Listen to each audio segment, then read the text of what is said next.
જગત પિતરો વંદે પાર્વતી પરમેશ્વરો. માતા પિતાનું પૂજન કરવાથી પરમ આનંદ થાય છે અને પરમાત્માની પ્રાપ્તિ થાય છે. માટે શિવલિંગની પૂજા નિત્ય કરવી, શ્રદ્ધા ભક્તિથી કરવી. શિવ પૂજા એ જન્મ મરણના ફેરાથી બચાવે છે. કૈલાસમાં વાસ થાય છે. રુદ્રાક્ષની માળા ધારણ કરવાથી ચોથા ભાગે અને ભસ્મ ધારણ કરવાથી અડધા ભાગે અને શિવ મંત્રનો જપ કરવાથી પોણા ભાગે મનુષ્ય ભક્તિ વાળો મનાય છે. પરંતુ શિવ પૂજનનો મહિમા મોટો છે. શિવ પૂજન કરવાથી મનુષ્ય સંપૂર્ણપણે ભક્તિમાન ગણાય છે.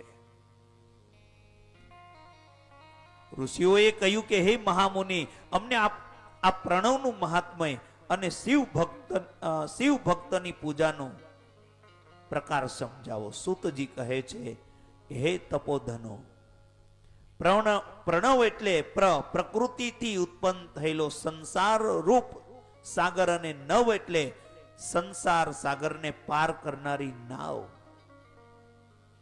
બીજા શબ્દોમાં કહીએ તો અર્થાત જે ઉત્કૃષ્ટ રીતે મોક્ષ પ્રતિ લઈ જાય તે પ્રણવ. પરમ કૃપાળુ પરમાત્મા પ્રગટ રૂપથી શુદ્ધ સ્વરૂપ છે એટલે તે પ્રણવ કહેવાય. પ્રણવના બે ભેદ છે, સ્થૂળ અને સૂક્ષ્મ.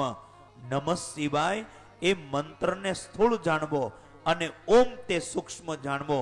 અકાર ઉકાર મકાર બિંદુ અને નાદના સમન્વયથી પ્રણવ બને છે.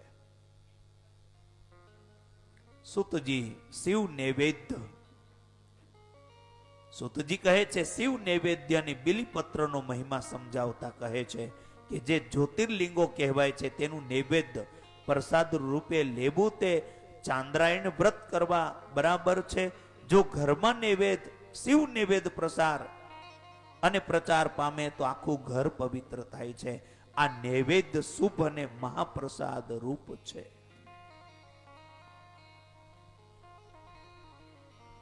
આવો હવે બિલીપત્રનો મહિમા.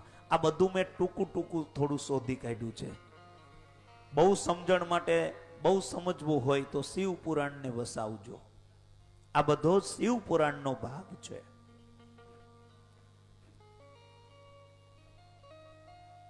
શિવલિંગ ઉપર બિલીપત્ર ચડાવવાનો મહિમા વિશેષ છે. બિલીના વૃક્ષના મૂળમાંથી શિવનો વાસ છે. બિલીને રોજ પાણી પાવું. બહુ જ મોટા બિલી હોય તો ક્યારેક મોટર ચાલુ કરીને પાઇપથી એમને નવરાવવા. જેમ માણસને બાટલો ચડાવીએ ને, દવાનો બાટલો ચડાવીએ ને, બોટલ ચલાવીએ અને તરત કેવું આમ તાકાતવાન થઈ જાય, એમ વૃક્ષોમાં પણ આવું જ છે. તમે ઉપરથી જેટલું પાણી એને છાંટો એટલું એને ખુશખુશાલ થઈ જાય.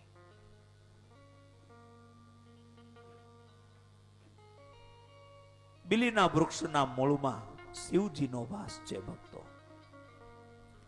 તેથી તેના ક્યારાને જળથી ભરપૂર રાખવો, વૃક્ષોનું પૂજન કરવું, દીપ પ્રગટાવો. બિલીપત્રને ત્રિદલ કહ્યું છે.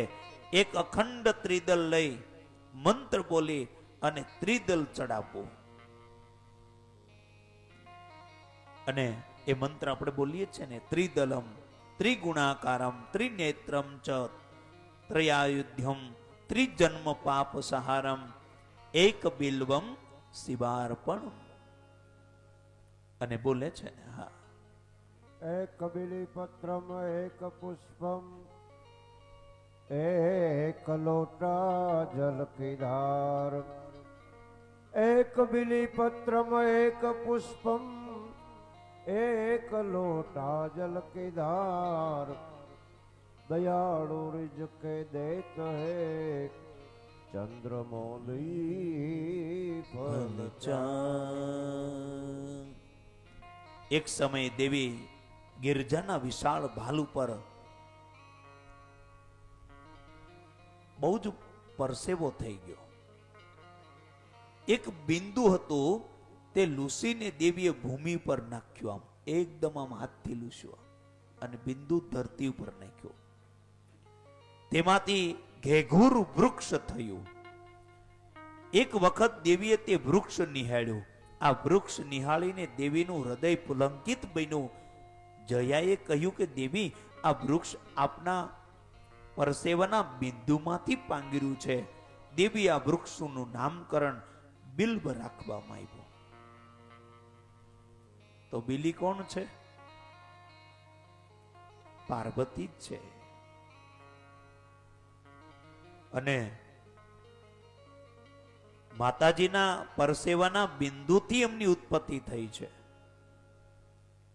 આ પરમ પવિત્ર વૃક્ષના મૂળમાં શિવજી અને પાર્વતી વાસ કરે છે.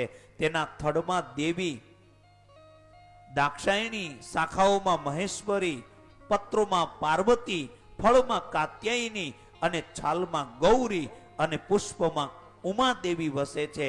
અને તેના કાંટાઓમાં 9 કરોડ શક્તિઓનો વાસ છે.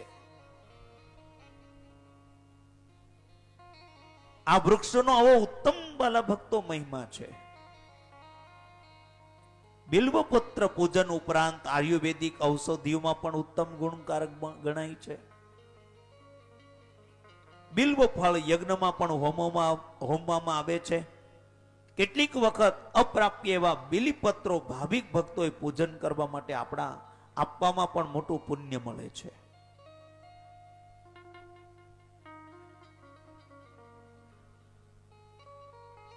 બિલ્વ વૃક્ષ સર્વે કામનાઓને પૂર્ણ કરનારું અને દરિદ્રતાનો નાશ કરનારું છે.